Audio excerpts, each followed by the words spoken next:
Hello friends, இன்னைக்கு நம்ம இங்கிலீஷ்ல பேசலாங்கிற நிகழ்ச்சியில புதுசா என்ன பார்க்க போறோம், ஏற்கனவே என்னெல்லாம் பார்த்துட்டு இருக்கோம் அப்படின்ற ஒரு சின்ன நினைவூட்டலோட இன்னைக்கான கிளாஸ் ஸ்டார்ட் பண்ணிடலாம். நம்ம ஆல்ரெடி எதை பத்தி பார்த்துட்டு இருக்கோம், டென்சஸ், அதாவது காலங்கள் அப்படிங்கிற விஷயங்களை பத்தி பார்த்துட்டு இருக்கோம். இந்த காலங்கள்ங்கிறது நமக்கு நிறைய இடத்துல நமக்கு பயன்படுது. ஏன்னா எப்படி பேசினாலும் நம்ம அதுக்கு ஏத்த மாதிரி என்ன பண்ண முடியுது, ஆன்சர்ஸ் கொடுக்க முடியுது. அதாவது அவங்க கேட்கறதுக்கு பதில் பண்ண முடியுது. அதுக்கு நம்ம ரூலை மட்டுமே ப்ராக்டிஸ் பண்ணா can we able to answer கேட்டிங்கன்னா பண்ண முடியும்.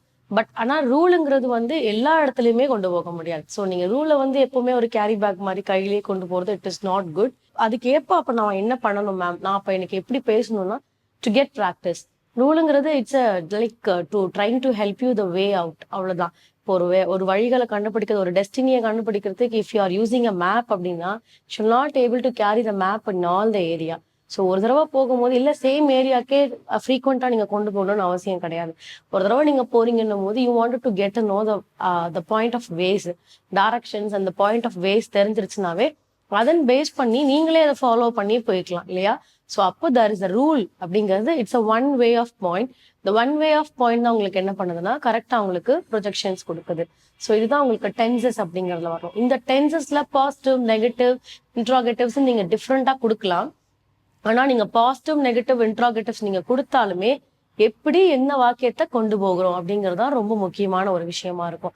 அதே மாதிரி டென்சஸ்லயுமே கண்டினியூஸ்ல எப்படி பேசுறோம், பெர்ஃபெக்ஷன்ஸ்ல எப்படி பேசுறோங்கிறது ரொம்ப ரொம்ப முக்கியம். ஸோ இந்த மாதிரி தான் ஒவ்வொன்றத்தையும் எடுத்துட்டு போற மாதிரி இருக்கும். ஸோ அப்படி இருக்கும் போது நம்ம என்ன பார்க்க போறோம்னா நம்ம இன்ட்ராகேட்டிவ் சென்டென்சஸை பார்க்க போறோம்.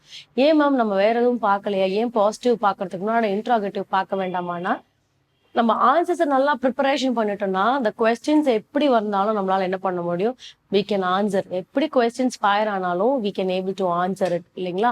ஸோ அதுதான் இங்க சொல்லக்கூடியது. ஸோ லெட்ஸ் சி நம்ம இன்னைக்கு எப்படி என்ன டென்ஸ், என்ன மாதிரியான அஃபர்மேட்டிவ் பார்க்கலாம், எப்படி எல்லாம் வெர்ப் ஃபார்ம் கிரியேட் பண்ணலாம்னு சொல்லி தருவாங்க. ஸோ நம்ம பார்க்க போற tense future perfect tense.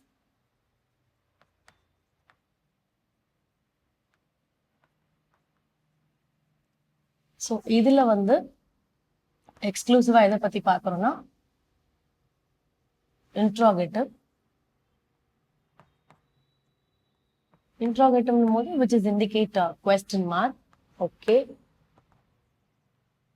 Then verb V1, V2, V3. Present,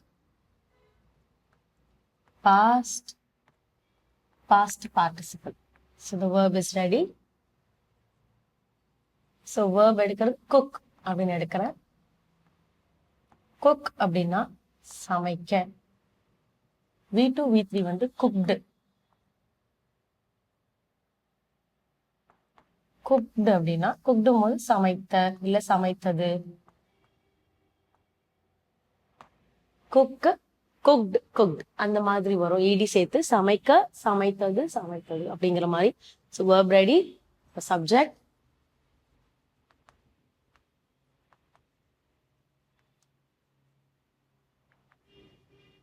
he, then, she, they, it. இவங்கெல்லாம் எங்க வராங்க, சப்ஜெக்ட்ல வராங்க. ஸோ வேர்பும் ரெடி, சப்ஜெக்டும் ரெடி. இப்போ ஃபியூச்சர் பர்ஃபெக்ட்ல ரூல். ரூலுங்கிறது which is indicate இன்ட்ராகேட்டிவ்ல மென்ஷன் ஆகுது. So interrogative which stands for the question mark இல்லையா. என்ன ரூல் பார்ப்போமா, will or shall பிளஸ் என்ன பண்ண போறோம், சப்ஜெக்ட் பிளஸ் ஃபாலோட் பை பர்ஃபெக்ட்னால have and verb V3 past participle question mark. So ஒரு ரூல் ரெடி. ரூலுக்கு ஏற்ற மாதிரி சென்டென்ஸ் எழுதணும் இல்லையா. Example,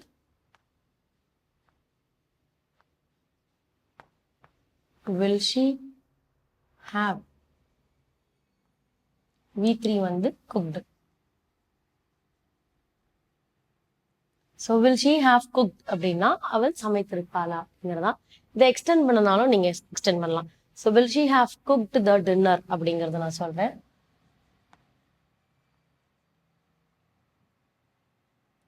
So will she have cooked the dinnerனா அப்ப அவள் இரவு உணவை சமைத்திருப்பாளா அப்படிங்கிறதா.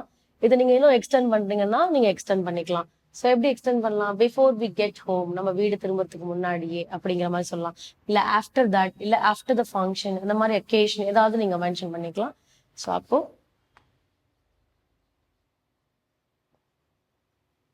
before we get home, வீடு திரும்புவதற்குள் என்ன பண்ணிருப்பாங்க?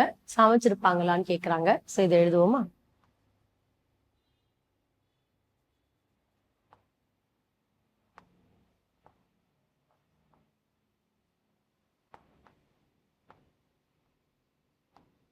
வீடு திரும்புவதற்குள் ஷீ இல்லையா? இண்டிகேட் ஷீங்க. அப்போ அவள் என்ன பண்ணிருப்பாங்களா? டின்னர், இரவு ஃபுட் இல்லையா?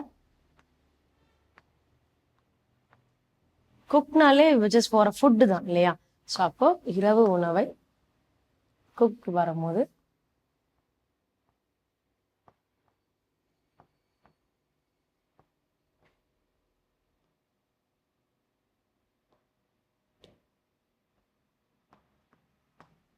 ஸோ வீடு திரும்புவதற்குள் அவள் இரவு உணவை சமைத்திருப்பாளா அப்படிங்கிறது தான்.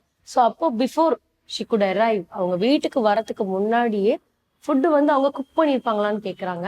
ஸோ பண்ணியிருப்பாங்க அப்படிங்கிறத வந்து லைக் அது ஒரு கொஸ்டின் தானே, it is not exact answer. அது ஒரு எக்ஸாக்ட் ஆன்சர் கிடையாது, ஒரு கொஸ்டின் தான். அந்த கொஸ்டின் நம்ம என்ன பண்றோம் அப்படின்னா கேட்குற விதங்கள் இருக்கு. ஸோ பண்ணியிருப்பாங்களா, செய்திருப்பாங்களா, மே ஆர் மே நாட் அப்படிங்கிற மாதிரி அந்த மே ஆர் மே நாட்டை தான் நம்ம என்ன பண்றோம், இந்த மாதிரி கேட்குறோம். சரிங்களா? ஸோ இது type of interrogative question. So இப்போ இன்னைக்கான verb form, இன்னைக்கான சப்ஜெக்ட் அண்ட் ரூல் வச்சு நம்ம என்ன பண்ணியிருக்கோம், அழகா ஒரு சென்டென்ஸ் ஃப்ரேம் பண்ணியிருக்கோம். அதுக்கான தமிழ் ஆக்கங்களையும் ஈஸியாக அண்டர்ஸ்டாண்ட் பண்ணியிருக்கோம்னு நினைக்கிறேன். ஸோ அடுத்த கிளாஸ்ல அடுத்த இன்ட்ரெஸ்டிங்கான சென்டென்ஸோட உங்களை மீட் பண்றேன். தேங்க்யூ.